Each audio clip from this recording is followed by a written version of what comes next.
কচু খাম গাইছ, আজি কচু খাম আৰু আপোনালোকক দেখাম ভিডিঅ'টো। এতিয়া আহক কচু কাটো। আৰু এইফালে খুৰী আছে, খুৰী মোক কচু কাটি দিব এতিয়া। আৰু এইফালে ছোৱালী আছে কেমেৰামেন, তাই কেমেৰা ধৰি দিব। এইবিলাক চাওক কচুবিলাক কিমান দীঘল দীঘল হৈছে। আচলতে কচুৰ কিমান ভিটামিন আমি সকলোৱে জানো, তো তথাপিও আৰু আমি সকলোৱে জানো যিহেতুকে খাব আজিকালিতো পোৱাই নাযায়, টাউনত নাথাকে, গাঁৱত বাৰু পায়। এয়া আমাৰ ঘৰৰে কচু হয়।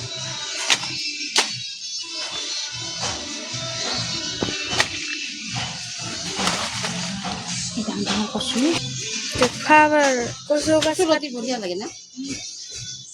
নকলি দিওঁ ভিডিঅ' কৰিম ৰ'ব।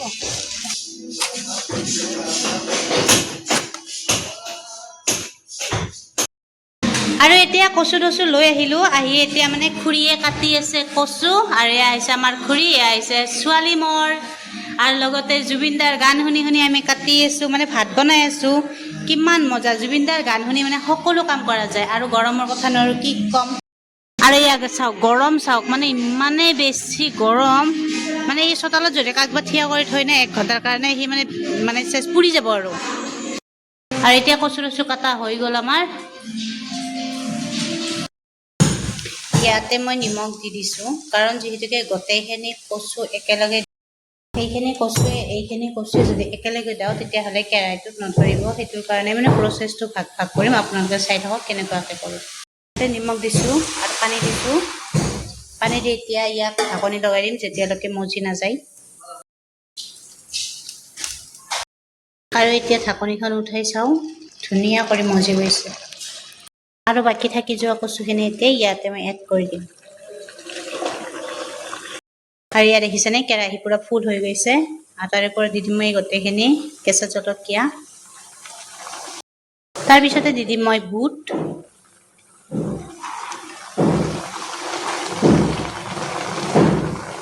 এতিয়া যিহেতুকে কম পৰিমাণে নিমখ দিছিলোঁ, এতিয়া আৰু অকণমান নিমখ দি দিম।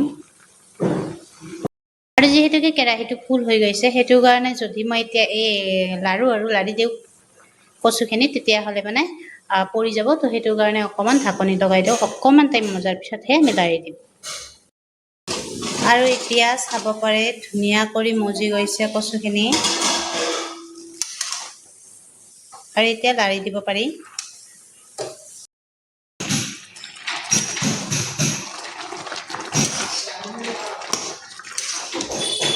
কচুখিনি ধুনীয়া কৰি পমি যোৱাৰ পিছত মই মানে পানীখিনি যাবলৈ দি দিছোঁ। তাৰপিছতে ইয়াতে কেৰাহী গৰম কৰি শুকান জলকীয়া দি দিছোঁ 2টা। আগতে যিহেতুকে জলকীয়া বহুত দিছোঁ, সেইটো কাৰণে এইবাৰ 2টাই দিছোঁ। আৰু তাৰপিছত দি দিছোঁ ইয়াতে তেজপাত। আৰু দি এইখিনি ভাজা হোৱাৰ পিছত দি দিম মই ইয়াতে আদা নহৰু পেষ্ট কৰি ৰাখিছিলোঁ, একদম মিক্সি নকৰিলেও হ'ব, বাছ মই থেঠেলি দিছোঁ। আৰু ইয়াতে মই এতিয়া কেৰাহীত দি লাৰি দিম। তাৰপিছতে আদা নহৰুখিনি ভাজা হৈ যোৱাৰ পিছত ৰংগুড়া দিলোঁ ইয়াতে, যিহেতুকে ৰংগুড়া দিয়া নাছিলোঁ। তাৰপিছতে দি দিলোঁ জিৰাৰ গুড়া। আৰু দি এইখিনি ভালদৰে লাৰি মানে ভাজি লৈছোঁ। আপোনালোকে ইচ্ছা কৰিলে ইয়াতে পিঁয়াজো দিব পাৰে, কিন্তু মই পিঁয়াজ দিলে ভাল নাপাওঁ, সেইটো কাৰণে পিঁয়াজ দিয়া নাই। তাৰপিছতে পানীখিনি যোৱাৰ পিছত কচুখিনি মই ইয়াতে ঢালি দিলোঁ।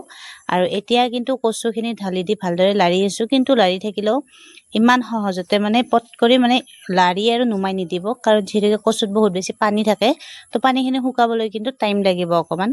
তাৰপিছতে ইয়াতে মেইন বস্তুটো হৈছে লেবু, কাৰণ যিহেতুকে কচু বাই চান্স ধৰি যাব পাৰে, যিহেতুকে আমাৰ লোকেল কচু হয়, তো নেমু দিলে অলপ সোৱাদটোও বেলেগ হয় আৰু মানে ধৰাৰ কোনো চান্সে নাথাকে।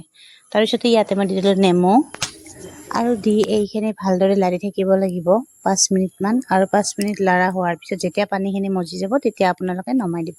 আৰু ভিডিঅ'বিলাক কেনেকুৱা পায় আপোনালোকে নিশ্চয় জনাব। আৰু এতিয়া মই কচু নমাই লৈছোঁ।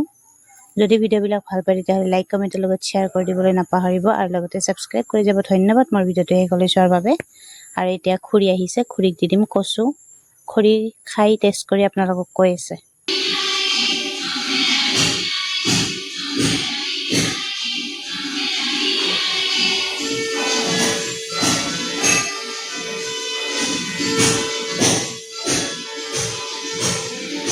এতিয়া খুৰীয়ে খাই মানে ট্ৰাই কৰি চালে, কেনে হৈছে খুৰী? কেনেকুৱা লাগছে? বঢ়িয়া না? বঢ়িয়া। টাটা বাই বাই আজিৰ কাৰণে নেকি? Tata bye.